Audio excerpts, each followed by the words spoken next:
Israel যে কোনো সময় ড্রোন হামলা চালিয়ে মেরে ফেলতে পারে জেনেও জীবনের ঝুঁকি নিয়ে বাংলাদেশ থেকে সরাসরি ফিলিস্তিনে ট্রাকে করে খাবার ও পানি নিয়ে যাচ্ছে বাংলাদেশি কিছু স্বেচ্ছাসেবী সংগঠন। খাবার যন্ত্রণা কতটা বেদনাদায়ক তা হাড়ে হাড়ে টের পাচ্ছেন গাজা ও ফিলিস্তিনের বাসিন্দারা। ক্ষুধায় কাতর শিশু ও প্রবীণরা উপায়ন্ত না পেয়ে কামড়ে খাচ্ছেন মাটি কিংবা পাথর। তারা বাচ্চারা ওই জায়গাতে দেখা যাচ্ছে যে মাটি কামড়ায় কামড়ায় খাচ্ছে, এরকম ঘটনা ঘটতেছে। যে পাথর কামড়ায় খাইছে, যে দাঁত ভেঙে গেছে, এরকম ঘটনা ঘটতেছে, দাঁত থেকে রক্ত বাইর হচ্ছে। গাজার অপর নাম যেন ক্ষুধার রাজ্য, আর সেই ক্ষুধার সাথে যুদ্ধে হেরে প্রাণ যাচ্ছে হাজার হাজার শিশুর। যে একটা ছোট বাচ্চা 7 দিন খাবার না পেয়ে বাচ্চাটা মারা গেছে, এবং তার বোন তাকে খান ইউনুস শহর থেকে নিয়ে আরেকটা শহরে যাচ্ছে। ওইখানে গেলে যদি সেখানে যদি কিছু খাবারের সন্ধান পাওয়া যায়, কিন্তু ততক্ষণ তো তার ভাই পৃথিবীতেই নেই। ক্ষুধার যন্ত্রণা কি? উদাহরণ যদি দেখতে চাও ফিলিস্তিনিতে যাও, উদাহরণ যদি দেখতে চাও গাজাতে যাও, উদাহরণ যদি দেখতে চাও খান ইউনুস শহরে যাও, তাহলে বুঝতে পারবো যে ক্ষুধার যন্ত্রণাটা কতখানি। ইসরায়েলি হামলার সবচেয়ে বড় মিশন ও ভীষণ হয়ে দাঁড়িয়েছে অন্তঃসত্ত্বা নারী ও শিশু হত্যা। সেই সাথে সাহায্যকারী দেশ ও ভলেন্টিয়াররাও আছে ইসরায়েলের নজরদারিতে।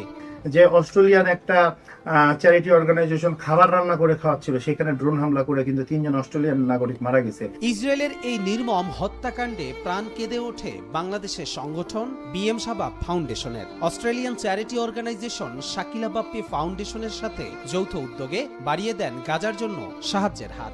আমাদের উদ্দেশ্য প্যালেস্টাইনি মানুষ, ফিলিস্তিনি বঞ্চিত মানুষ যেন উপকৃত হয়, এই উদ্দেশ্যটাকে সামনে রেখে আমরা কাজ করে যাচ্ছি।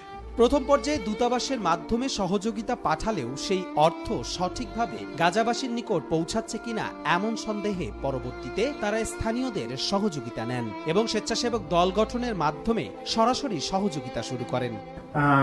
প্রচুর পরিমাণে ত্রাণ এবং আমরা টাকা পাঠাইছিলাম, নগদ ক্যাশ টাকা পাঠাইছিলাম রমজান কাদের সাহেবের সামনে। পরবর্তীতে আমরা জানতে পারলাম যে এই টাকাটা গাজা পর্যন্ত যাচ্ছে না। আমাদের মধ্যে একটা সন্দেহ দানা বাঁধা শুরু করলো।